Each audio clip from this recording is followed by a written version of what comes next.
Welcome to What's Going On, the weekly podcast and videocast at First United Methodist Church in Yankton, South Dakota. Each week, our pastors sit down and discuss the sermon from the previous week. They also discuss events that are going on in our church and in our community and our world. We hope you enjoy this week's episode as we get to know Senior Pastor Kaite Ricke. Hey, good afternoon, everybody. For those of you who may be joining us for the first time, my name's Corey. I'm one of the pastors here at First UMC, and I'm joined by Pastor Caty as well.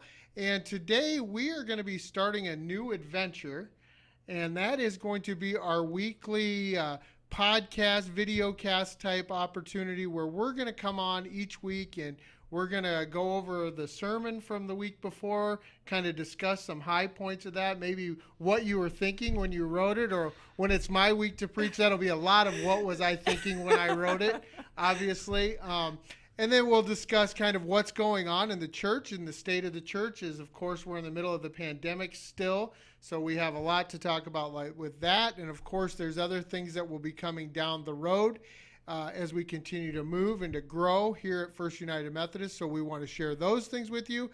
Some weeks you may just hear ramblings from us about what's going on in our lives and at the church and in the world. You know, maybe something happened in the world and we want to discuss that with each other and with all of you. So we'll be coming on to discuss those things. But really excited for this opportunity today, because today you're going to get to know Pastor Caty a little bit more.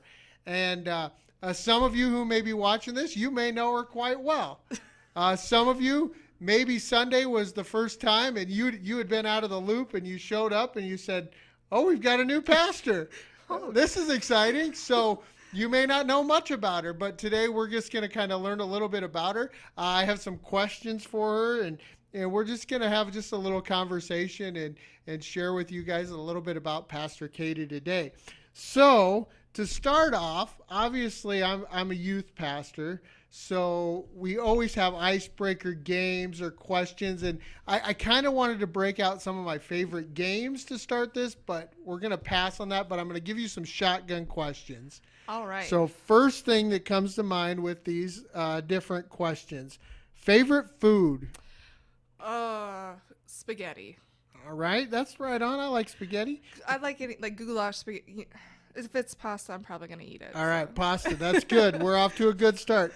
Favorite vacation spot? Probably the Black Hills. I mean, that's pretty standard South Dakota answer, but you know, it's close enough that you can do it on short notice, and it's just beautiful. So I've had a lot of good memories out there. All right, good answer there. Favorite ice cream? Ooh, you know, probably. Oh, I know. There's ice cream from Stensland's Creamery called Mama's Mounds, and it's like the coconut and chocolate, and I love coconut. So, see, all right, now we know coconut. So anybody that makes anything with coconut, you've got an in right there. Yes, yes. Yeah. All right. Now for a standard church question. Okay. Favorite Bible verse? It's cheesy to say that there's too many. The one that really comes to mind, and to be honest, I can't even give you the direct reference, but I have such a heart for Ruth. And the verse when she tells Naomi, where you go, I will go, and your people will be my people, and your God will be my God. And I can talk about it later, but that one has really spoken to me in my life for a variety of reasons. But that one always sticks out to me as an example of someone who has, she knows what she wants, and she's not afraid to go for it. So awesome. So that kind of leads into my next question. Favorite book of the Bible? I like James. Okay, why James? James is a very he just kind of tells it like it is. And I love that Martin Luther called James the Epistle of Straw. He hated James. And so I think there's part of me that's like, well, then I'm going to like it. But there's a verse in James that talks about, you tell me you have faith, but show me your faith by what you do. Absolutely. And I think that that's really powerful, that we have to live it out in order for it to be alive. And so I just there's a lot in James that's just kind of straightforward, just tell it like it is, and I appreciate that. So All right. Yeah, and it's a short one. it is. It's very it's very short. It's a short one. It's a great one. So if you are stumped and you're looking for just a book of the Bible to read, go to James. It's a short one. You can get it done pretty quick, and there's a lot of good stuff in it. And it's really accessible. It's like the way he says it, that's how you take it. And, there's other books that require a little bit more digging, I think, to reveal their nuggets. But James is pretty much... So James would be a great relational preacher. Yes. Yeah, because he just kind of says it like it is, and you're not having to dig and say, boy, what is this guy trying to say here, which can be a little confusing sometimes. You might not like what he says because he's so straightforward with it, and it can be convicting, but you know what he's saying. Yeah, right on. All right, this question here, last shotgun question, favorite coffee shop? Okay, so my favorite coffee shop is no longer a coffee shop, but it was up in Sioux Falls. It's called Black Sheep, and it was on 12th Street. And when my husband and I were dating, that's where we would go to meet because it was close to where he lived. And they had the best coffee there. But now, Caribou's up there. I like Scooters. I'm not a big Starbucks person. I feel like it's a little overrated for me. Okay. But... Okay. No All hate right. out there. All right. Now we know.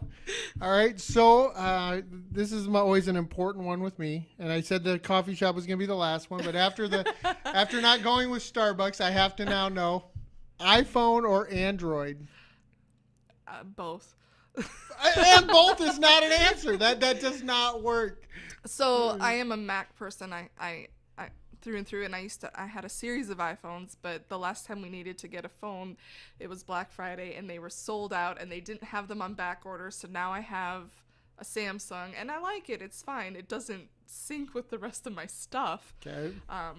But I guess if I had my preference, I would, because everything else is Apple in my life, I would stick with it, but I'm not mad at my phone now either. All right, because that was one thing I did notice. I noticed you were using an iPad on Sunday, and I know you get a MacBook, but then I get a text from you, and I'm like, why doesn't it have... It's not telling me it's an iMessage. What's going on here? Yeah. So now I know. Okay. It's Apple's fault, really. They were... Yeah. All right. I'm going to blame that on Apple, and we'll still consider you a good Christian then, because you are in the iPhone camp then. Okay. I am, yes. Okay. Yeah. All right. Well, Katie, why don't you just kind of give us just a quick high-level view of who you are. Tell them a little bit about your family, because, again, I do know we have folks joining us today who don't know anything about you, and they want to know a little bit about who the new pastor at First UMC is. Yeah, so basic facts. I was born and raised in South Dakota. I'm from Arlington originally, which is a town of about 900 people, just west of Brookings. And that's where I grew up. That's where I graduated from high school. My parents and my brother still live there. I have an older brother. He's 7 years older. He's actually your age, so he's a bit older than me. Now everybody knows I am now the oldest clergy in the church.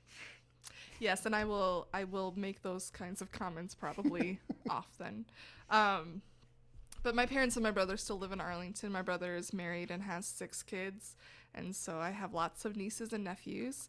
My parents are both retired. My dad was a diesel mechanic for many years. He sold and serviced fire extinguishers for a while. Was a kind of a handyman, and now in retirement he mows the cemetery up in Arlington and loves it. And then my mom, she did in-home daycare while I was growing up, and then did I forgot what it's called, but you go and you clean people's houses. Okay, sure. Yeah. I should know what that's Just called. housekeeping type stuff, yeah. Yeah, so she did that, and now she is retired as well.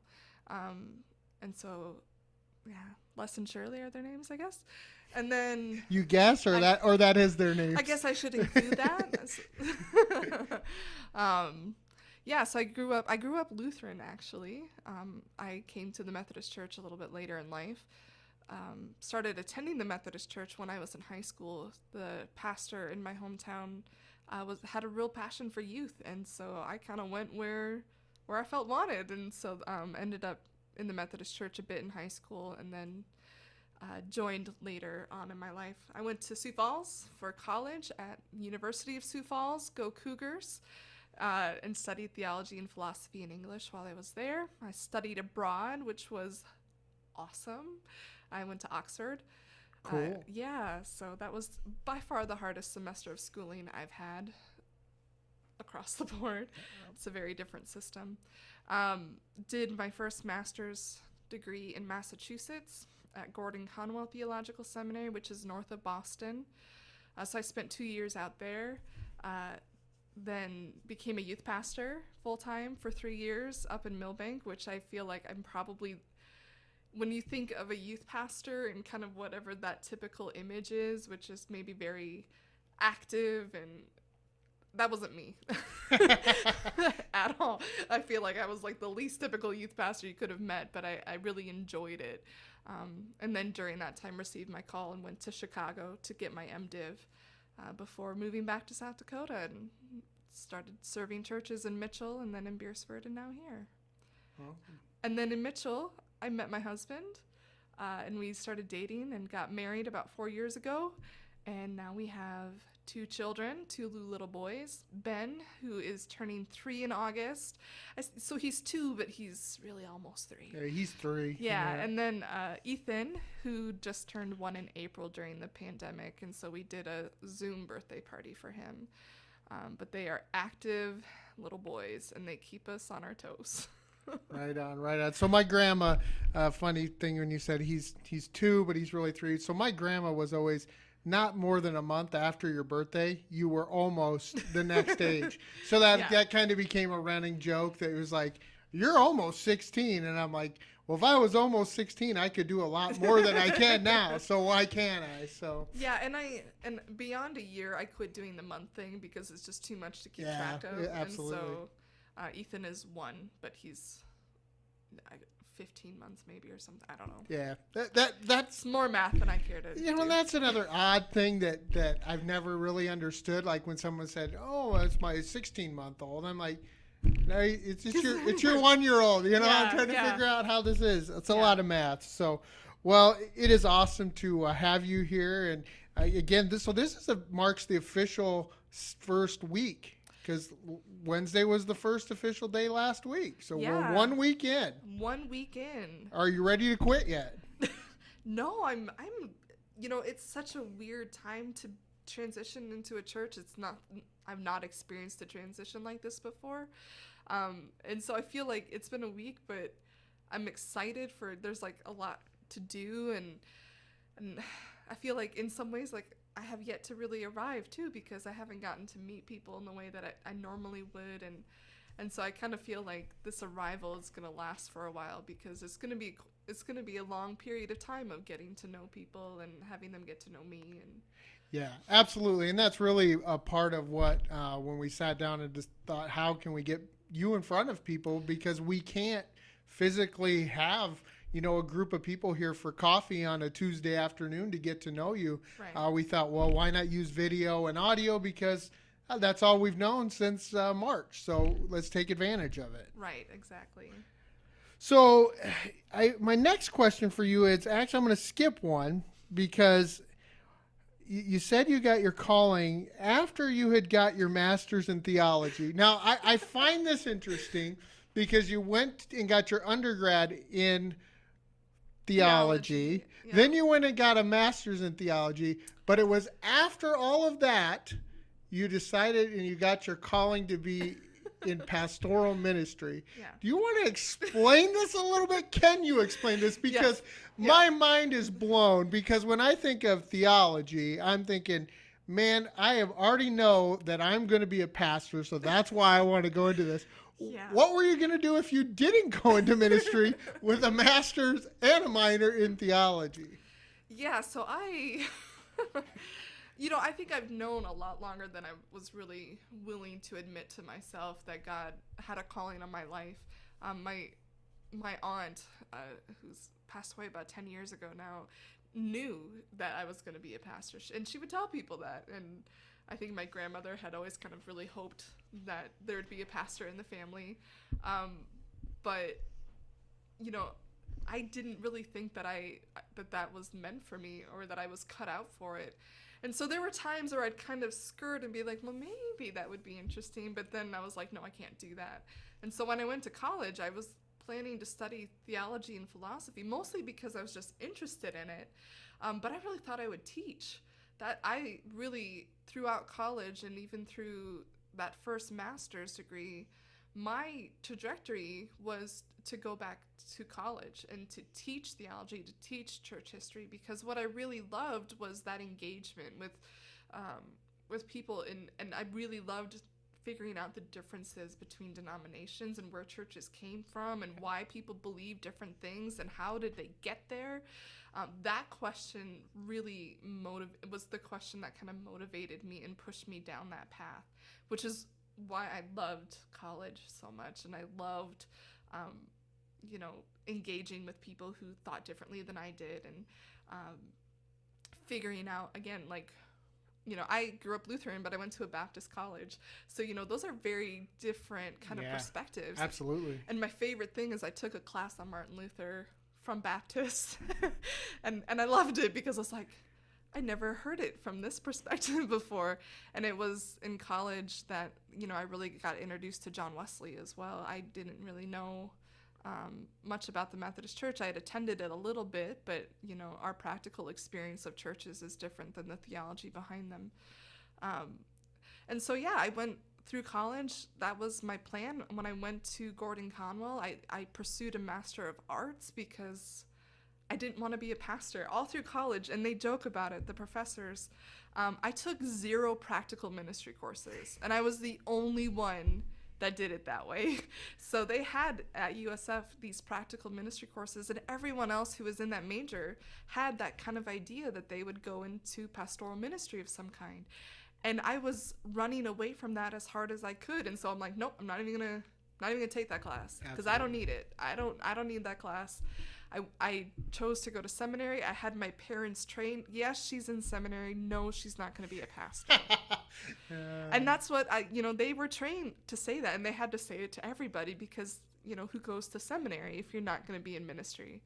I ended up going into youth ministry because I was broke. There you go. There is the answer. Because I was I had no money to continue on with schooling.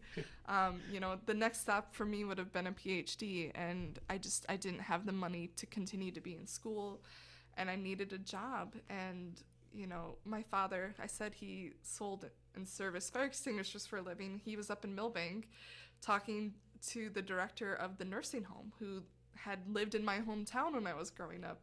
And she also happened to be on SPR in the church saying, well, I happen to know we're going to be looking for a youth pastor. And so my dad called me and said, well, maybe this is something you could do. I had no plans to be in youth ministry. Like I said, I don't think I fit the image of a youth pastor whatsoever. Not many churches are like, we've got this lady who's got a degree in theology, and we're going to throw her with a bunch of wild 14 and 15-year-old kids. And the parents were very like, is she going to relate to, our teenage boys? Is she going to, are they going to, they just didn't know to have a single, and I didn't know either. Is she just going to drop so much knowledge on these kids? Week 1, their minds are blown, and then they're taken off. They're gone. Yeah, but it ended up being such a great experience for me. And one of the things that really taught me was the things that I was pursuing for, in my mind as kind of in the academic field were things that I could really do in the church, which is getting to teach, getting to engage people in their faith and push them deeper. I was doing confirmation, and as you know, as a youth pastor, teenagers really actually are trying to figure so much out about themselves and about life that those conversations come up a lot. Right. And I loved that about youth ministry, just being with them, and we had fun, but really getting to wrestle with these kids. And I had some debaters, and so, we went deep on some things that I probably have never gone that deep since. But one of the things that happened in Millbank was I had a student who was diagnosed with leukemia. He was 16, and that particular type of cancer, 97% of people actually recover from and go into remission, and he never did. And within the year, he passed away. And walking with the students through that season and just being present with them in their grief really kind of hit home for me that this is what I'm meant to be doing. This is, I want to be in people's lives and be that presence of God for them, and to be that source of comfort and that source of wisdom for people. And so, as strange as it is, God had to put me in ministry before I realized that I had a calling to it. So maybe that reveals that I might be a little bit stubborn, but that's really what happened. So it was out of that experience that I finally accepted. And when I told my parents, I accepted the call when I was at camp, and I stopped at my parents' house after camp that week, and I said, I think I need to be a pastor. And their response was, "It's about time you figured that out." And so, needless to say, they've been very supportive, but I think they knew long before I did that this was going to be the path I would take. Absolutely. And so then that led you to Garrett right after that? Then. Yep. So I went to Garrett and I did my MDiv. So I was out there for 2 years, and then came back and went to Mitchell as the associate. Back into youth ministry again. Back into youth ministry, but you got all those practical things out of the way now that you had to do, afterwards. There is something, I appreciated those practical courses a lot more when I went for my MDiv, because I'd been in ministry and I understood, like, oh, this is actually really helpful. Yeah. This would have been nice to know. This would have been nice to know 2 weeks ago. Yeah. I go back to the line in the Wedding Singer from Adam Sandler when she shows up the day after the wedding and she says, well, I found out I'm not in love with Robbie Hart now, but 10 years ago. And he said, that would have been nice to know yesterday. I think about a lot of that in ministry, that sometimes we go through things and we're like, man, this would have been great to know yesterday, 2 years ago, 3 years ago, instead of tripping your way through it. But, at the same time, 2 years prior to that, I don't know that I would have been open to it. Sometimes it takes me having to live through things to really understand, like, oh, that's why that's important. Yeah, absolutely. Well, so that kind of answered, my next question of when you received your call into ministry and how that worked, because I just kept wrestling with that. I was like, man, this is the most backwards thing in the world, that we're going to go and take these and then we're going to decide to be a pastor. So I had to do seminary twice before I figured it out. Oh, that's all right. And you got two different ways through it, and you got some practical experience in the middle. And yeah, and I'm really grateful actually for kind of the winding road that I've taken, because it's really, the two seminaries that I went to are kind of night and day from each other and have different perspectives, but it really broadened my education, and it broadened my ability to relate to people, because it exposed me to people with a wide variety of how they approach scripture and how their experiences influence what they believe, and to love and to cherish all of those experiences. I felt like it really equipped me well for walking into ministry in the Dakotas. Awesome. Well, so the next question I have, and this is a question that gets asked every time when you're sitting down with somebody, what are your strengths? What strengths are you bringing to the wonderful congregation of First United Methodist Church? What strengths is Caty bringing here to First Church? My initial thought was not serious at all. That's okay. Again, and not everything has to be serious. This may be the first time we've done a conversation that the wedding singer has came up in a conversation. So, I was gonna say, my style. No, I'm just kidding. I think honestly, my strengths, I am teaching is the passion that I've brought with me since I was young, and something that gives me life. And so I love to be able to share what I've learned, and it's something that makes me excited. And so I find that if you're excited about something, other people get excited about it. Teaching and preaching was something I was terrified until I went back to seminary and had to take my preaching course, and discovered that I really actually enjoy it. But so that's been something that I've been growing in, and really have come to love. And then I would say the other pieces are, I've been growing a lot in my administration. I'm a very organized person. I don't know that I would qualify as fully type A, but I definitely am probably in that camp somewhere. Okay. So, I appreciate structure. I appreciate efficiency. I appreciate effective communication. So those are things that for me, that's something that I tend to notice and I tend to focus on, because if we're living in community together, those are things that are going to help us to do what God has called us to do. And so I also just really love, and I was commenting on it, I'm so excited to work with a staff and to work with other people and to be collaborative in that way. That's not always what we get to do in the various churches that we serve. Every church has a different way of doing things and a different structure. And so I'm excited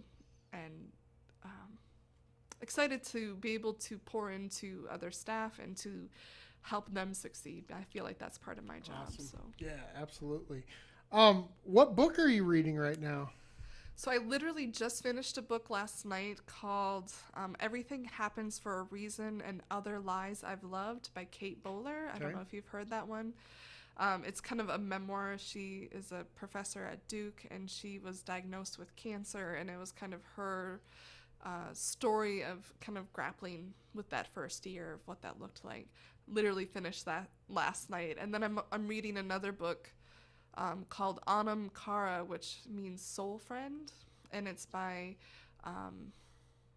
John Donahue, and he is a Celtic priest, so in Ireland, and he has a book of blessings that I tend to go to quite a bit, and that's a very different style book, but I like the Celtic spirituality, and so it's been fun to kind of approach spirituality from that viewpoint, which is much more in tune with nature and kind of, again, that blending between the spiritual realm and our physical realm, and understanding that they're both of God, and how they can benefit and relate to one another.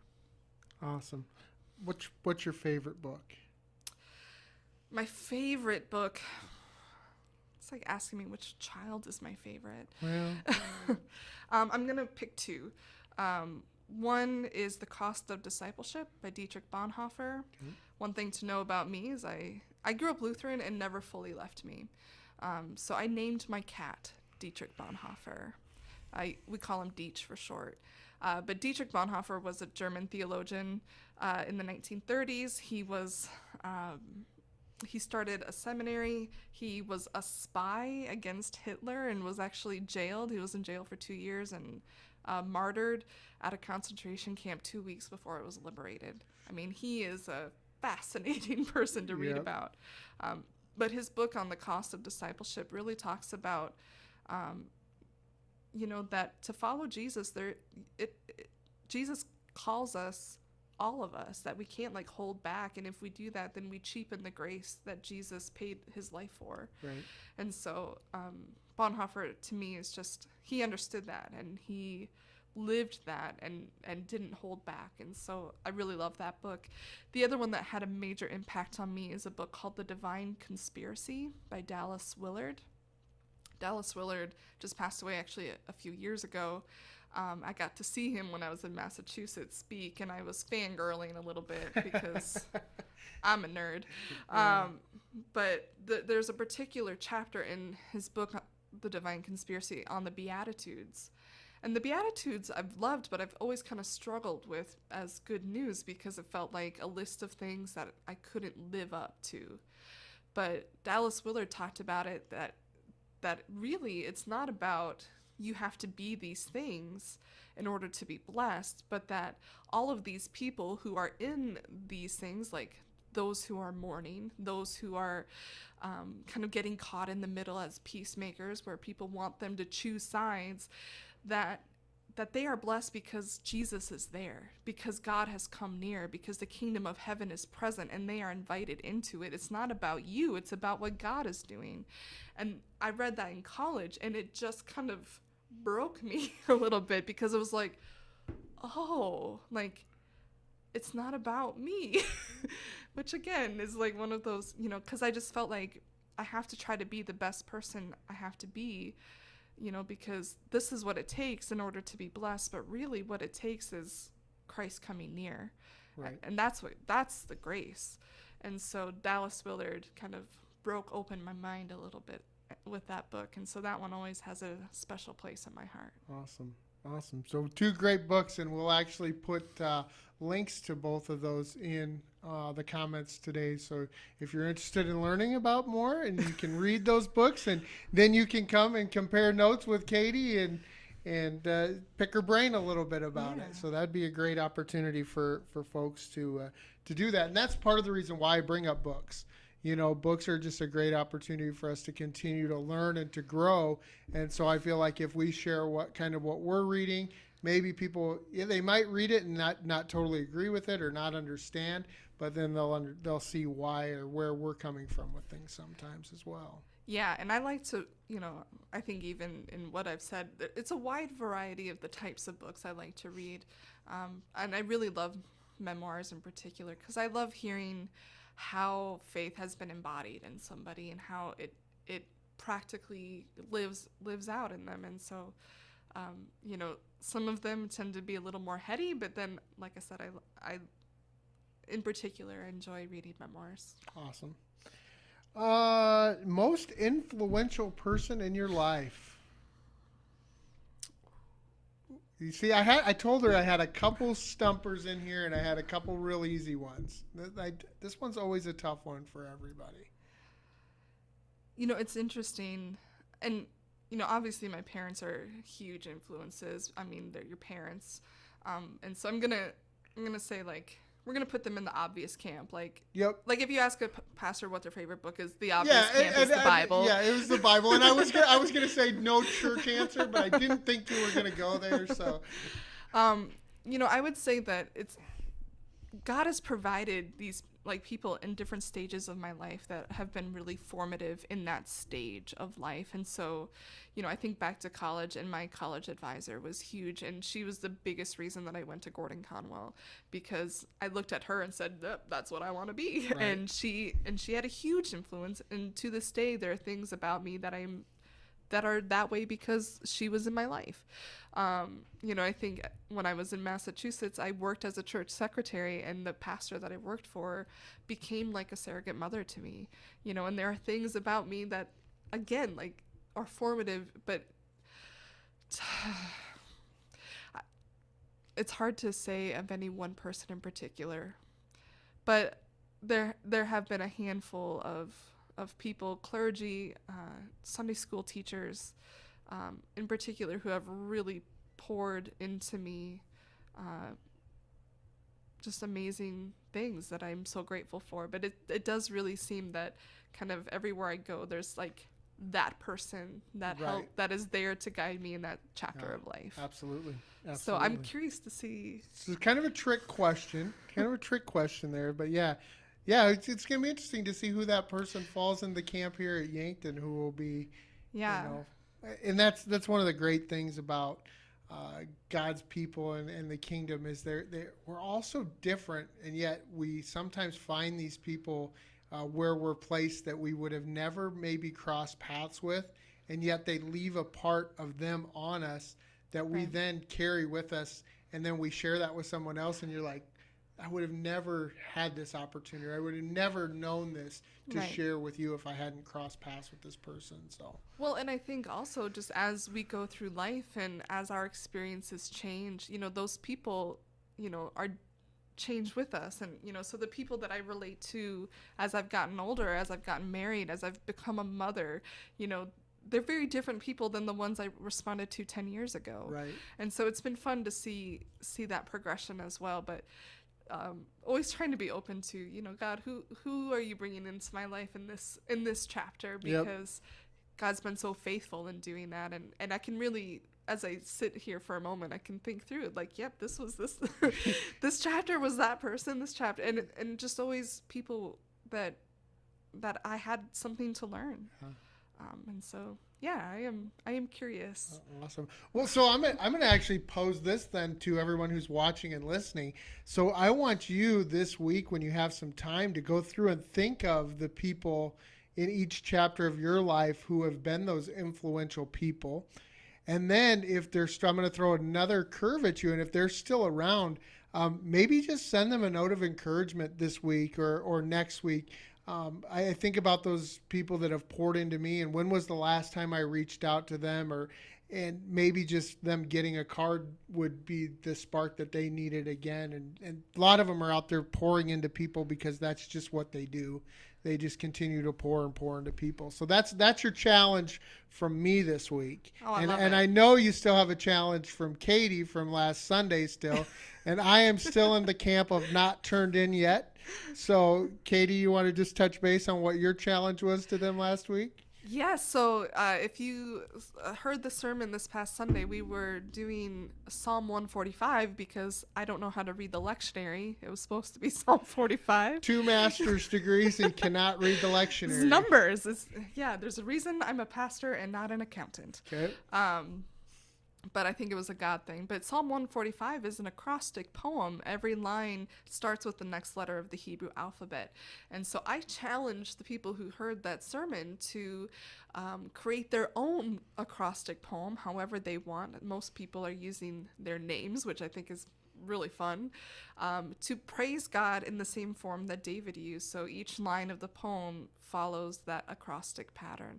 And the ones that I've received, thank you so much for taking the time and sitting down and reflecting on who God has been to you, and to do kind of it in a way that is probably feels out of your comfort zone and a bit silly, but they have been such a blessing to me as I see how God has been so faithful in the lives of the people of this church. And so if you haven't done it yet, I would love to see it.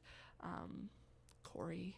Yeah, I'm working on it. I've had a lot to do this week, but I'm going to get to it. I've been thinking of it each and every day. I just have to get it down on paper. So, I got 3 questions left here because I know we're running tight on time. But could you share with me and the folks listening and watching today, what is one dream, vision, or hope you have for First United Methodist Church here in Yankton as you serve as the senior pastor here? My number one hope, I think, always goes back to our core mission, which is to make disciples for Jesus Christ, for the transformation of the world. And one of the passions I really have is discipleship, and to go deep in our faith and to have that motivate all that we do and all that we are in our lives. And so I think one of the hopes that I have is to be able to help lead us in that mission, so that we are, a place and a source of hope for people, and that we're connecting people with God. That's, and I see it as me getting to kind of jump in on what God is already doing, and kind of get to ride that wave with everybody. And so that's my hope, is that we just continue to be a church that goes deep, that's not afraid to ask tough questions, not afraid to kind of live in some of those and face those difficult questions of faith, but trust that God's goodness and God's love is, everlasting.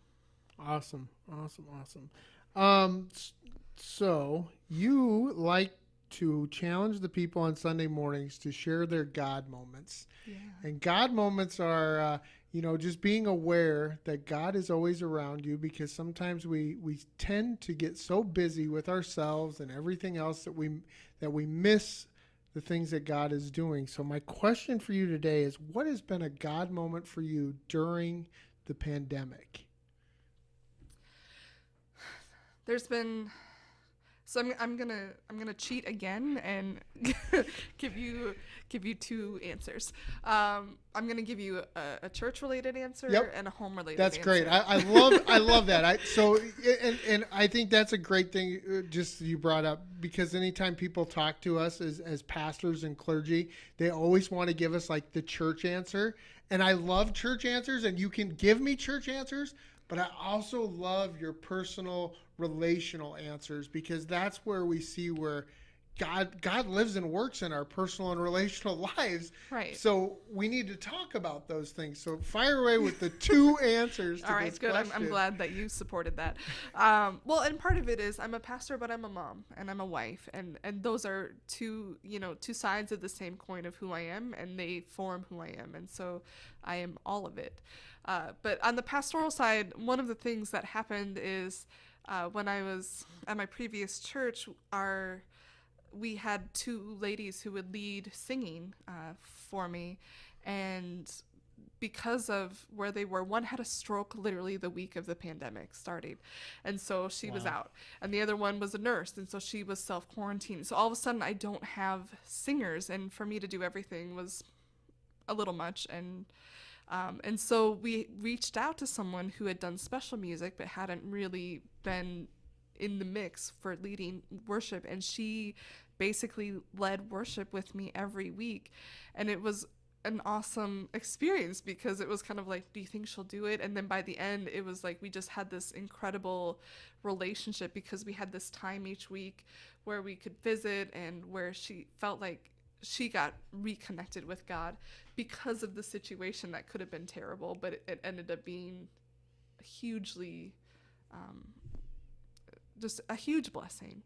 And so for me, like ministry wise, it was kind of, when things kind of break down, it can also break open new possibilities, and kind of embracing that. So I really saw God working in that.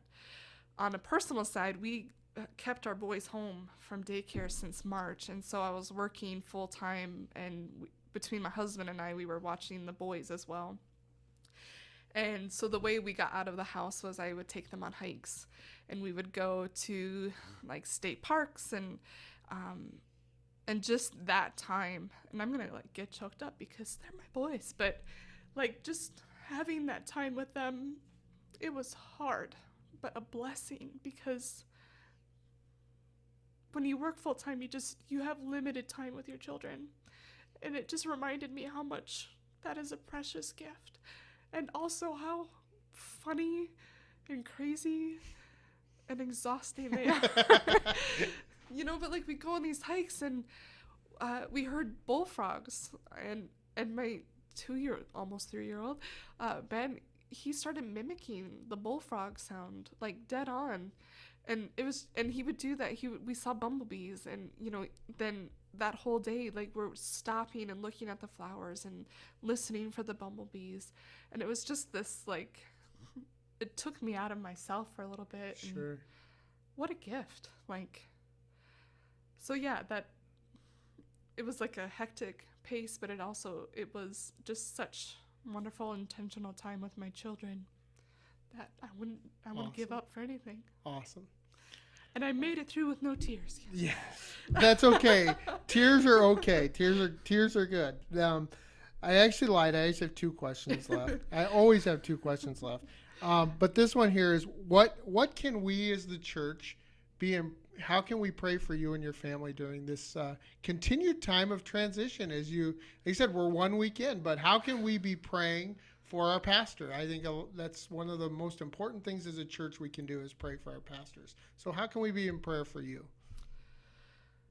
I think the biggest thing is we are still working on trying to figure out what our rhythm is going to be as a family, for me as a pastor, to try to, again, try to balance that life between ministry and family.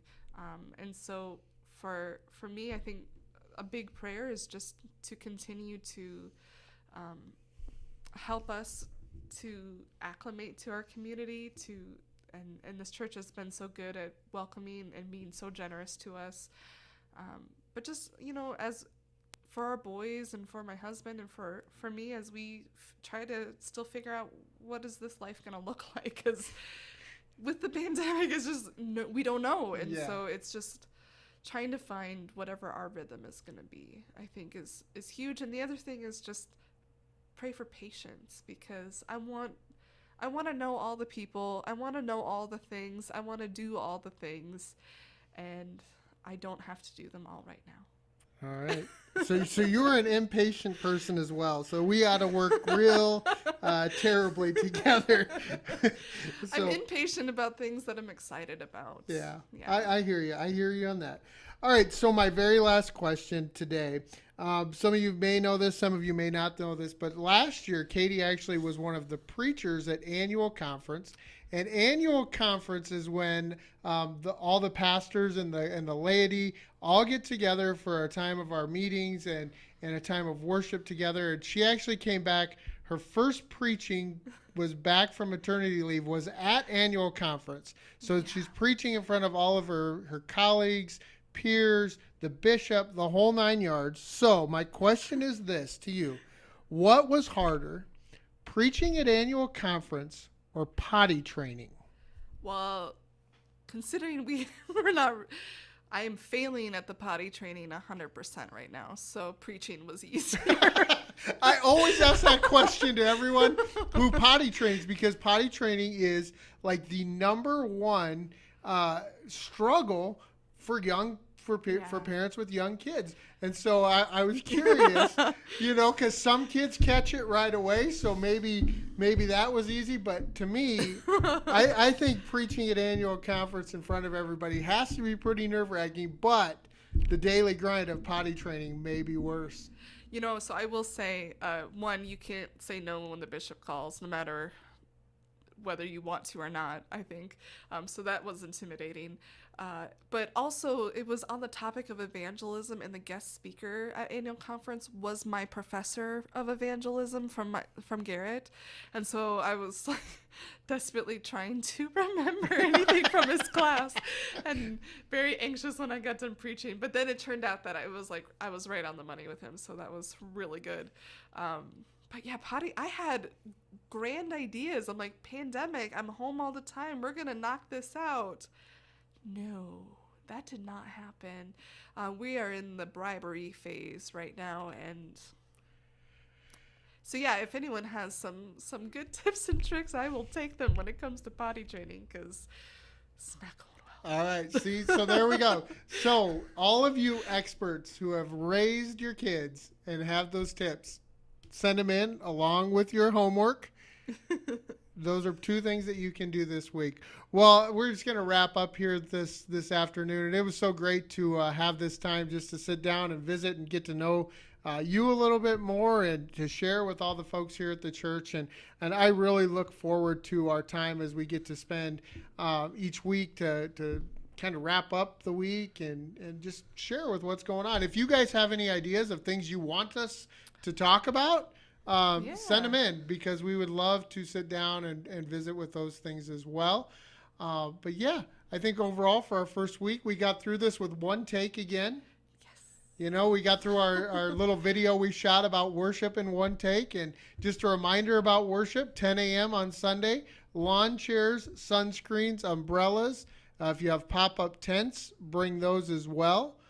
Following the service, we're going to have a time to greet Caty and Jason and Ben and Ethan. So you come on over and see them. The cats aren't going to be here, though, so no cats. No cats, sorry. I know some of you that like cats are going to have to take a rain check on the cats. So, but yeah, that's going to wrap it up today. I do want to close just in prayer real quick as we wrap up our time together. So let us take a moment and let's pray. Oh, holy and gracious God, we give you thanks for this day. Thanks for this opportunity to sit down and just visit a little bit and get to know more about Caty. And God, we're just so grateful that you have placed a calling on her life, and that you have led her to First United Methodist Church. And God, we just ask that your spirit would fill her and anoint her as she leads this church into our next phase, because we're always trying to move and grow to reach the next person who doesn't know you, because we know that your love is for everybody. And once we receive that love, God, you just do so many amazing things in and through us. So God, as we wrap up today, just continue to use us and use this ministry to further your kingdom. For we pray it in Jesus' name. Amen. Amen. All right, friends, we'll see you on Sunday. All right. Thanks again for joining us for this week's episode of What's Going On. We look forward to seeing you in worship on Sundays at 10 a.m. in our parking lot or online at firstumcyankton.org. Have a great week. We'll see you soon.